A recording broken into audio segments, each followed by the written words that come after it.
Salvatore Giuliano, a symbolic figure of the bandit of Sicily. Having lived only 27 years, he became a legend while still alive, as Robin Hood in the Sicilian manner and at the same time bloodthirsty bandit. With his name connect and the last attempt of the Sicilian independence. The life story of Giuliano, the last bandit of Sicily, marks the restoration of the power of the Mafia was crushed by the fascist regime after coming to power of Mussolini in the early 20s of XX century. Salvatore Giuliano was born November 16, 1922 into a poor peasant family with many children, in the town of Montelepre, near Palermo. With 13 years old boy was already working on the ground, helping his father, and later earned repair telephone communications.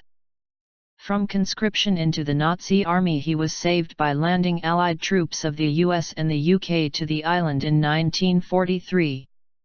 In the same year, Salvatore Giuliano was smuggling illegal importation of wheat. Sicily was starving. On September 2 the Carabinieri caught him with the bag of grain and began firing. Giuliano shot one of the Carabinieri and was forced to go to the mountains. In December 1943, in Montelepre, the father was arrested. Salvatore and some of his friends. Giuliano had organized their escape from prison, so began to form his band, which soon began to flock to the criminals, deserters, and vagabonds. Discipline in the gang were like in the army. Salvatore managed to subdue all. In the end, ordinary gang turned into well-armed paramilitary unit. Then came raids on the estates of aristocrats and wealthy landowners. Salvatore Giuliano generously shared the loot with the hunger strikers and those paid to answer support. Hiding from the Carabinieri themselves, fighters Giuliano informed about the movement of the guards. Being glad to get any help from the bandit, the villagers turned a blind eye to his bloody deeds. Salvatore dealt ruthlessly with anyone suspected betrayal. The account went on hundreds of lives. Soon Giuliano is legendary. It was said that he killed the postal worker who opened the letters coming from the US, and stole the money working far away from home. The Sicilians are migrant workers sent to their relatives. A lot of what was attributed to him as the defender of the common people. Salvatore Giuliano and the Mafia. Giuliano was supported by the Mafia renewed after the overthrow of Mussolini in July 1943. It is known that came to power in 1922, the fascist dictator Mussolini declared the Mafia a ruthless war and decimated it. Since the 19th century it was that the Mafia was covered bandits from the authorities when it was profitable, then handed over the police, began when a gangster lawlessness. Without the protection of the Mafia squad, Salvatore would not last long. Relatives of people abducted Giuliano immediately went to the leader of the local Mafia for help, and he, for his share of the ransom, secured the return of kidnapped. It was rumored that even Giuliano was initiated into the Mafia members. From the ranks of ordinary Sicilian bandits, Salvatore Giuliano was distinguished by the fact that after the war he joined the separatist movement, which gave him in the eyes of ordinary people as even more heroic aura. He fought for the freedom of his native Sicily from the power of the Italian state.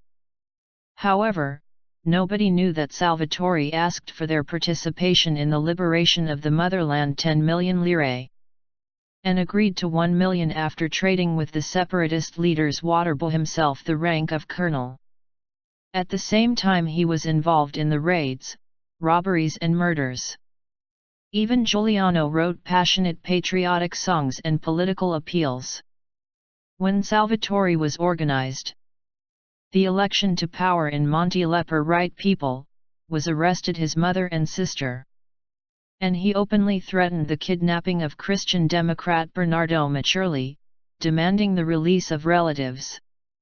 In 1946, after the defeat of the separatist movement, Giuliano was left out of work as a politician, and above him began to thicken the clouds. The authorities finally took over the bandits in Sicily, creates total mayhem, and took for them the Mafia. Thanks to the collaboration of police with Mafia, fight went quickly and successfully. The first was liberated from the bandits in western Sicily, where again reigned in the Mafia and order. The arrests and killings of leaders of militant groups and gang members, Giuliano said in a loud call, has appointed a great reward for the head of the Minister of Internal Affairs. But he knew that he was doomed and tried to find new political allies among those fighting communists. Forwarded with the journalist a letter to U.S. President Truman in which he announced their participation in the fight against the Red Threat. But it did not help to stay in politics. Soon the elections were won by the People's Bloc, which united left-wing parties.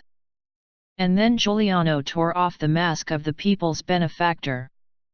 May 1, 1947, when in the town of Portella gathered for the feast the peasants, Giuliano with soldiers staged a massacre.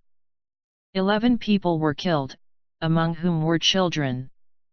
After the massacre he is still 3 years remained on the loose, elusive for the police and the Mafia.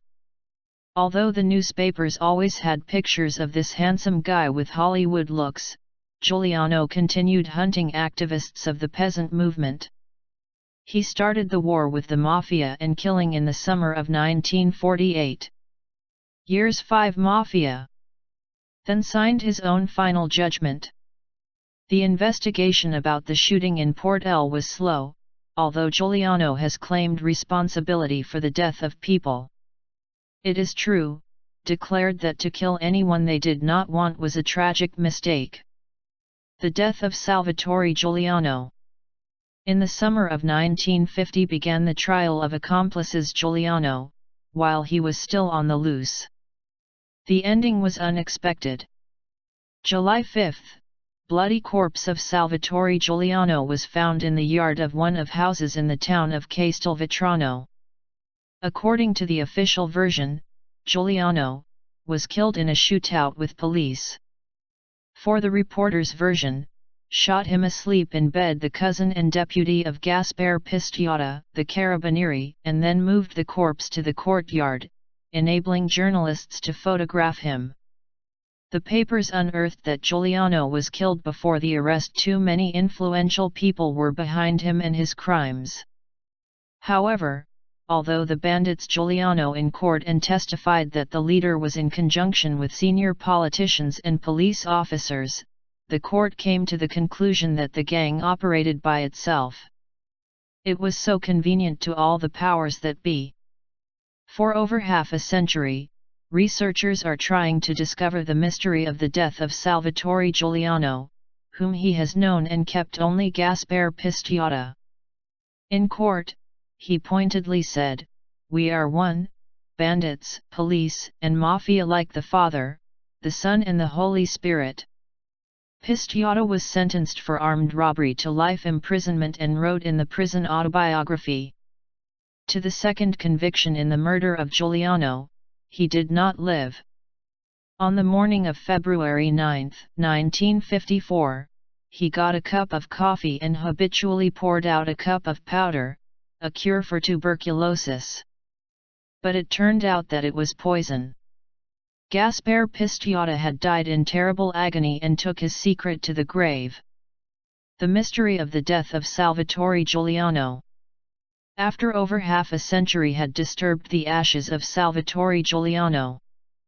By order of the court of Sicily's body exhumed for a new examination. The grandson of the bandit Pinezzaiortino Giuliano published the book, which says that his grandfather Salvatore fled to America and died there recently. A man is murdered and buried in the family. The chapel under the guise of Giuliano was his double. My grandfather had a lot of doubles. He's been preparing for his disappearance. Written by the grandson, and that Salvatore secretly 2 times came home for the funeral of his mother, and then sister.